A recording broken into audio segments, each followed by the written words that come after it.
I just like winning. I don't care what it is, LCS, Worlds or something. I just want to win. I think it's your pride as a player as well that you don't want to lose against Challenger Series teams.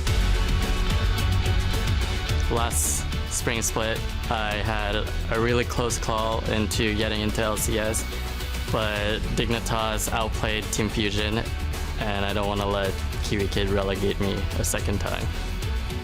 Yeah, I've played relegations at least twice now, maybe thrice. You know, technicalities is kind of all thrown out the window when you're playing relegation. You just want to play your best and just prepare your team. Well, if you lose against TDK, it means we don't deserve LCS, so a lot on the line. I think we have really good chance of beating them, and I feel pretty confident.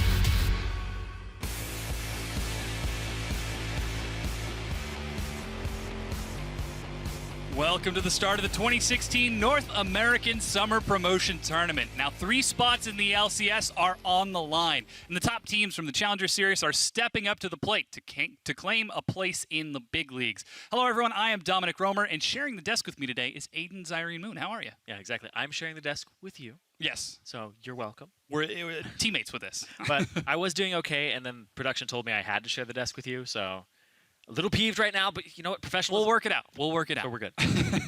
Anyways, unlike last year, our combatants have been seeded into a playoff-type bracket. Facing off in our first best-of-5 is the number 10 LCS team, Dignitas. They're up against the 2nd seed from the Challenger Series, Team Dragon Knights. The winner will move on to face Renegades for an LCS spot, while the loser will be eliminated from LCS contention and will compete in the upcoming Challenger Summer Split. Exactly. You no longer got to pick your opponent. It was based on the seeding number 1 and 2 Challenger team and then the bottom 3 LCS teams.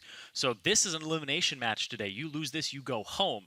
But, of course, Renegades is waiting for the winner of this matchup, and that will be double elimination portion of the bracket, and we'll have those 3 teams by the end of Friday. Yeah, so again, the winner of this won't quite jump to the LCS but yet.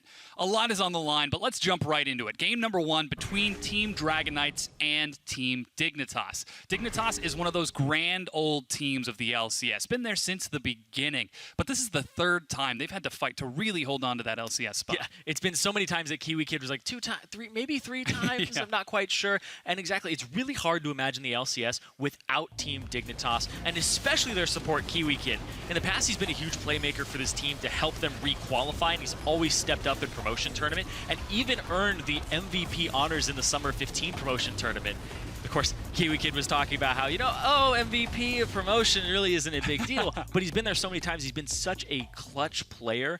He's looking for those types of plays today, and the rest of Dignitas are as well, especially his AD carry, who he's supporting now in Apollo, who's actually been a consistent force and one of Dignitas' strongest players. But although Apollo is strong, he's facing off against OQ, who has been a solid player for TDK, but they did flounder when the team did not play around him. Their best games were back in the semifinals against Ember, where they played around OQ, and they just decimated.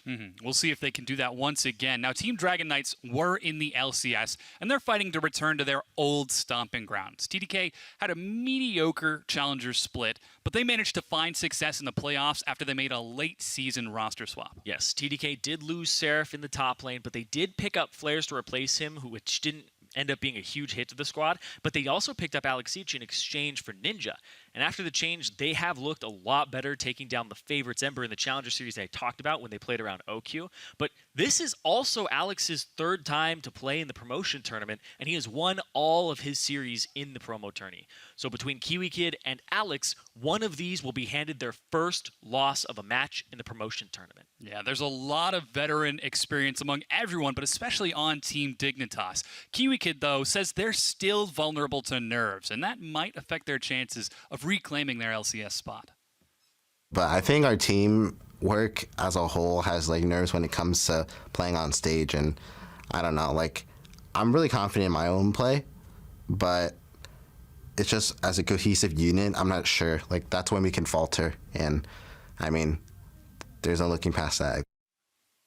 And you heard Kirei at the start of the day talk about how LCS teams are typically, they're more experienced, they've been in the LCS, they've played in front of an audience before, and if Dignitas is still feeling nerves, that edge that they think they might have as an LCS team over a Challenger team may be neutralized. Yeah, we'll see if that happens to be the case. Now we're going to check out the starting lineups. On the blue side, it's Team Dragon Knights. In the top, it's Flares with jungler Kez, mid laner Alex Ich, AD carry OQ, support Trance, and their coach, Sean Shim.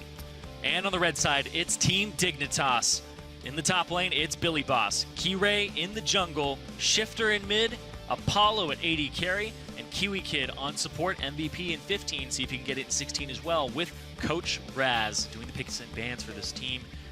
Of course, they've been here 3 times, won every time, and they've made it back. Kiwi Kid is basically the relegation king. This is the end of the line, though. If they lose here, Dignitas don't get a chance to come back until Challenger Summer split, so they're going to be dropped down. The thing is, if they were to lose. We've said that about Dignitas so many times now, right? We've said it 3 times about them, and we've said, okay, well, what if they lose? Well, then they're out. But they keep coming back, and that's why this squad, every time they make it to relegations, even if it's just by a hair, even if it's just that Alistar pulverize in Game 5 that nets them back into the LCS, Kiwi Kid talked about it. Practicality goes out the window.